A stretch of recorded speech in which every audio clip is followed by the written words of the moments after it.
Hey everybody, thanks for joining me. This is Mike again, back with another request. Again, this is from the Geek Life, and he's given me a couple of paragraphs that I think I should read to y'all, if you don't mind. Let me just start out here. He says, "Hi Mike, sorry to hear recovery is painful. Stop showing us your arm though. That sling is there for a reason." I I got you, brother. He says, I got your point referencing men crying, but I feel we need a middle ground. I set up one night with a man I consider one of my best friends while he literally had his pistol in his lap, talking him out of using it on himself. I wish he would have had felt like he could have talked to me sooner. Where's my cursor at? Sorry, guys. He says, I'm far from a teary eyed sissy. I'm certainly no hippie. I'm the guy who keeps a cool head when others fall apart and who grabs the bad guy in a headlock or if need be, worse. But well, we could normalize talking about our struggles more. I don't want to bury more friends. The charity MATE, which is actually mate, offers men a place to do that and other men the opportunity to give life advice. If you're on Facebook, look up the group. Men and Their Emotions is what it's called. Lots of men struggling with substance abuse, relationships, how to be a good dad. They need men like you in there uh, who know life from more than TV and TikTok. Anyway, here's the request. So I brought it up, and the request is the Cure singing "Boys Don't Cry." I'll talk about what David has asked me to do in our intermission. So let's just get into the Cure.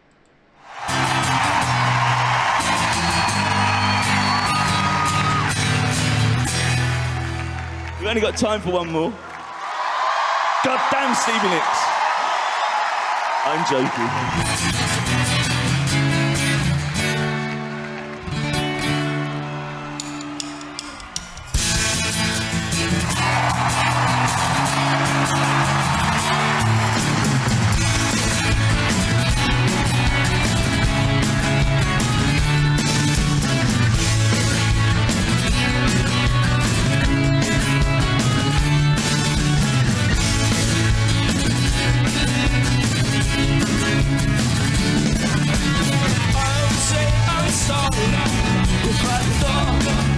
Change your mind, but I know that this time I have said too much to unkind. I tend to laugh about it, cover it all with love. I tend to laugh about it, hiding the tears in my eyes. 'Cause boys don't cry. Boys don't cry. I will break down at your feet, beg forgiveness, plead with you. But I know that it's too late. Now there's nothing I can do. So I try to laugh about it, cover it all up with blood. I try to laugh about it, hiding the tears in my eyes.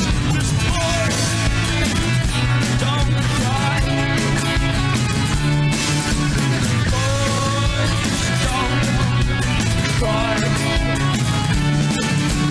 I would tell you that I loved you if I thought you would stay. But I know it's too late. You already gone away.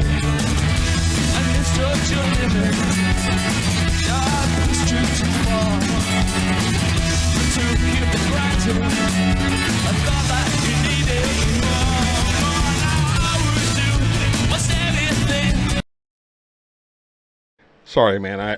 I mute that because I have this air conditioner and a fan running, and I don't want to make y'all have to listen to that. So I read the beginning of this video. I read what the Geek Life had said. And first of all, I want to say thank you very much for the vote of confidence, Dave, for you thinking that I should be on here helping fellas who might be less emotionally stable for whatever reason. And I don't even know if that's the correct term to use, so I don't want to belittle anybody on here.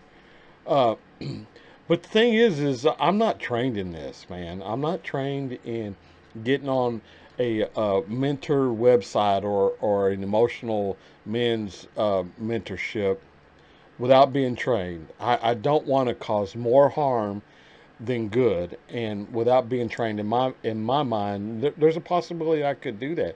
There might be a an instance where I would overlook something or not put enough emphasis on something that needs the emphasis there. That being said, I just because I'm the way I am doesn't mean everybody needs to be the way I am. Um, my generation's a little bit different, but not everybody in my generation is like me. Some were raised different. Some were raised in a different part of the country that didn't have the same stressors maybe that my parents had. And so they were raised a little bit different.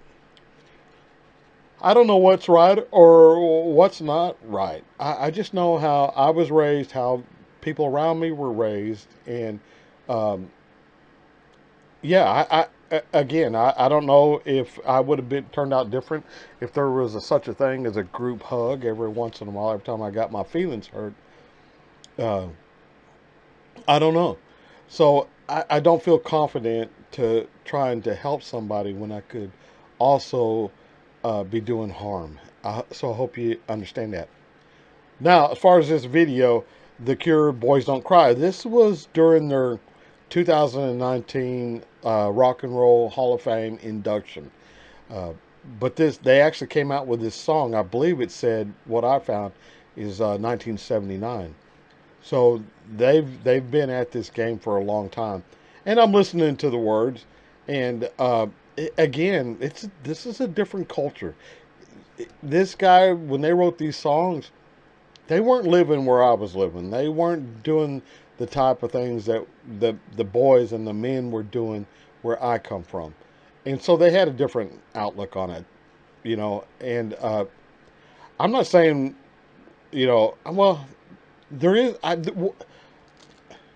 don't know if there's a right or wrong to for men. I mean, I baby the hell out of girls, uh, granddaughters and daughters. I don't know. Maybe I would have been rougher with a little boy.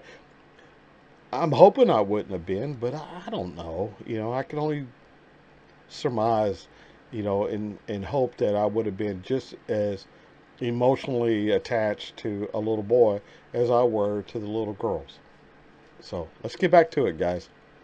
To get you back by my side, but I just keep on laughing, hiding the tears in my eyes. Boys, don't cry. Boys, don't cry. Boys, don't cry.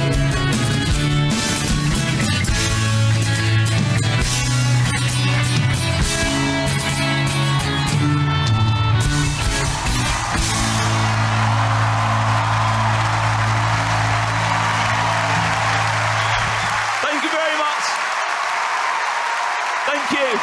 Enjoy the rest of the night and see you again soon.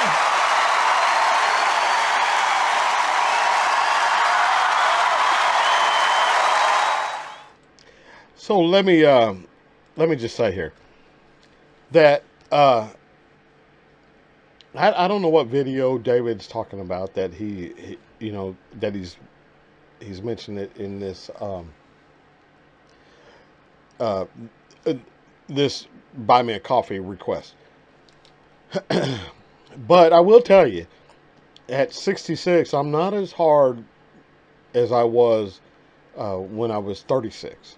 Far as suck it up, hit that grindstone. You got a family to support. Your feelings are second, third, fourth in line to your wife, to your family, to your kids, whatever. Uh, I don't know if that's the right thing. It worked for me. It caused me to be successful because I wasn't gonna